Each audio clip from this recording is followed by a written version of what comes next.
We are committed to manage our finances and budget our expenses, but what happens when at the end of the month they don't match or they don't balance?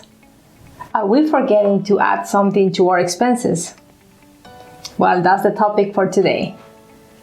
Welcome to Marcia's Corner. This is the place where we talk about financial topics, how to save some money, and just to better yourself. Having an understanding that we forgot to add our yearly expenses into our monthly budgets is going to help us to be accurate every time we plan and we distribute our money. So let's think about what are those items that actually are forgotten but need to be included. So I have 6, and I would like for all of us to participate. Make sure that you take some good notes. Make sure that you ask questions. If you have questions, please leave those questions in the comments. Also, if you come up with your own list, share, because we can also learn from you. We can learn together. So let's go ahead and let's check item number 1. Item number 1 are special occasions. I feel that special occasions go throughout the year. Let's think about parties. Let's think about welcome home parties. Let's think about go away parties. What about those parties that we have in the office, at work? What about the parties that sometimes we get invited over the weekend? So there is a lot of events that we have throughout the year, but we not necessarily have a budget for it. So let's think about the budget that you want to spend in a year in those special occasions. Now, of course, if you have a large family, you're going to think about those birthdays. You have to now try to make an assessment. Do I want to make a small birthday or a big birthday? How much do I want to spend? If I'm going to give a present to somebody, how much do I want to spend? And stick to your budget. That is going to help us to have more accuracy when we set up our monthly budget. Let's go to item number 2. Item number 2 is vacation. We all dream on going on a nice vacation. So we want to plan, we want to save some money before we go to that vacation of our dreams. Why? What happens when you decided to go on vacation and you put all those expenses in a credit card, or you ask for a loan? Right after you come back from vacation, not even probably an hour later that you get back home, you get stressed and start thinking, how do I pay that back? Vacations are expensive, I get it, and that's the reason why we need to plan them. Just to give you an idea how much a vacation can cost you, according to, this is a Value Penguin, this is a company that does a lot of research about people going on vacations, says that saving for a vacation can be equal to 2% of your yearly annual income. That's how expensive it is. So let's just to give you an example, if you're planning to go into a domestic vacation, an average for 4 days or 4 nights for one person is going to be around $581. And if you plan to go out of the country internationally, for one person it will cost you around $3,251. That is a lot of money. So we need to start planning now. For example, you would want to include teenagers. If you have teenagers in your house, you will want to make them part of this adventure, getting them excited. Make sure that they contribute somehow. Maybe they do some odd jobs in the house with the neighbors, cutting the lawn. So many things that they can do that they can contribute to be part of this vacation. Even if it is $100, they are contributing. What about for younger children? Right? And sometimes they get presents when they have their birthdays, if they have some extra money. Get them excited to save that money so they can spend when they go on vacation. They like to get souvenirs, they can spend their money. So this can be really a family vacation. Everybody enjoys the vacation, everybody saves for it. So this is a great idea, but don't forget to have an amount of money that you want to include in your yearly budget. Item number 3, giving back.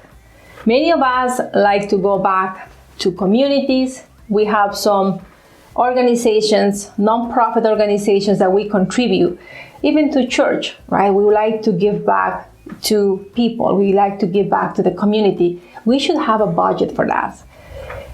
Many times I give back to GoFundMe because I believe that some causes are worth giving back, right? Because I believe on it. I believe in helping people. So do you have a budget for that? We have to include that as part of our yearly budget as well. Something to think about it, right? Maybe you already are doing it, but if you haven't, it's good to just keep in mind how much money you give yearly to specific organizations.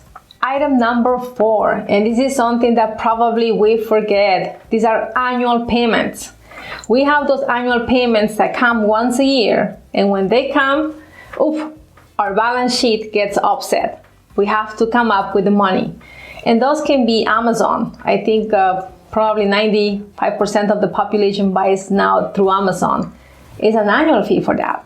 So include that in your budget. What about credit cards? A lot of credit cards, they give you rewards, but they also charge you an annual fee. How many credit cards you have? How much are you paying for those annual fees?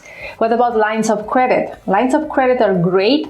They help you because they can save you for emergencies, but they also have an annual fee. How much are you paying for that? Are you including that in your budget? What about car registrations? That comes once a year. We have to pay for that, and every state is different. So find out how much it is and get ready to pay. Save that money. If you own a house, what about those home inspections? They can be pretty expensive, depending on the house that you have. What about the yearly car repairs? Our cars are wonderful. They help us all year long, but they also need to be repaired at least once a year. So think about those annual fees that you pay, and then now they need to be included and be part of your budget. Item number 5, holidays. We go crazy shopping during the holidays. And you probably have heard from a lot of people that say that after they finish the holidays, they are in so much debt. And we don't want that. We want to plan, right? We want to have a better future, a better life, and this includes planning for our holidays. So you have to decide who is in your list, how much money you are going to spend in every person, what everybody's getting. Right? Get excited also making the list and knowing that after you finish your shopping, everything was planned and ready. According to Investopedia, an average amount consumers expect to spend in the winter holidays is around $998. Now, this is an estimated. Think about how many people are going to be in your list, and let's plan to have a pleasant and joyful, debt-free holiday. So I have shared 5 possible items that need to be included in your budget. We don't want surprises. We want to make sure that we are planning for everything we do. So this is my suggestion. If you want to include these expenses in a monthly basis, just make sure that you group or you have a dollar amount for each one of them and divide it by 12. And that's the amount of money that you need to include in your budget in a monthly basis. Some of us get paid every 2 weeks. So what you have to do is you have to divide the amount of money that you have right now divided by 26. And that will be the amount that you need to include in your budget. What about if you get paid in a weekly basis? Then you have that amount and you divide it by 52. And that is the amount of money that you need to add in your monthly expenses. Now, a suggestion I have for you is to start a sinking fund. A sinking fund is going to be an account where you put all these yearly expenses. So the money that you're going to be separating for this is going to be into those funds. And that is how you're going to have that separated from all those other expenses, and you are going to be able to use it as you plan. Hopefully this helps you to continue bettering yourself and your finances. I know every time I share with you, I am very happy because I am sharing something that I have learned myself. So if you feel like this video helped you, please share it with somebody else. Make sure that you like it and subscribe. And see you next time. Thank you for watching.